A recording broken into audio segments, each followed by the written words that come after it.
मलकापूर जिल्हा बुलढाणा येथे एका इसमास मुलाचा पतंग तुटून नायलॉन मांजा गळ्याला गुंडाळणार होता, पण त्यातून त्यांनी स्वतःची सुटका करून घेतली। मागील आठवड्यात याच मुलांचा नायलॉन धाग्याचा पतंग विद्युत तारामध्ये अडकला। त्याच्या ओढातानी शॉर्ट सर्किट होऊन पंतनगर व एकता नगरला विद्युत सप्लाय करणाऱ्या ट्रान्सफॉर्मरच्या फ्यूज बॉक्समध्ये आग लागली होती।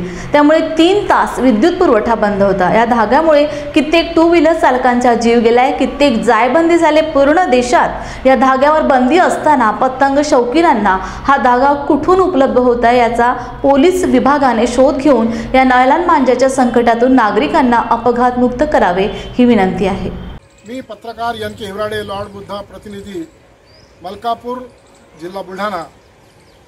आज सकाळी 11 वाजेच्या दरम्यान मी माझ्या घराच्या गच्चीवर जी फुलझाडं लावलेली आहेत, या फुलझाडांना पाणी देण्यासाठी इकडे आलो होतो आणि या बाजूच्या मैदानामध्ये, इथे बाजूला मैदानामध्ये काही मुलं पतंग उडवत होती।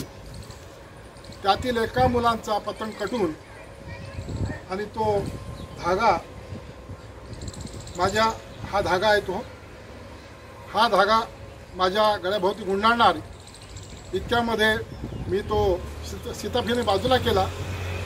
तर याच टार्गेट मुलांमुळे मागील आठवड्यामध्ये एकता नगर आणि पंतनगरला ज्या ट्रान्सफॉर्मरवरून विद्युत सप्लाय होतो, त्या ट्रान्सफॉर्मरच्या खालचा जो फ्यूज बॉक्स आहे, तर त्या फ्यूज बॉक्सला यांच्या या पतंगाच्या ओढाताणीमुळे शॉर्ट सर्किट होऊन तिथे आग लागली होती।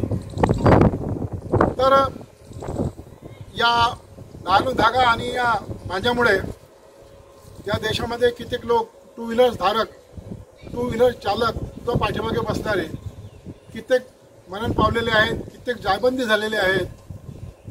तर या धाग्यावर बंदी असताना हा धागा मलकापूर शहरामध्ये पतंग शौकीनांना कुठून उपलब्ध होत आहे याचा पोलिसांनी तपास करावा आणि लोकांना या संकटातून मुक्त करावं। धन्यवाद।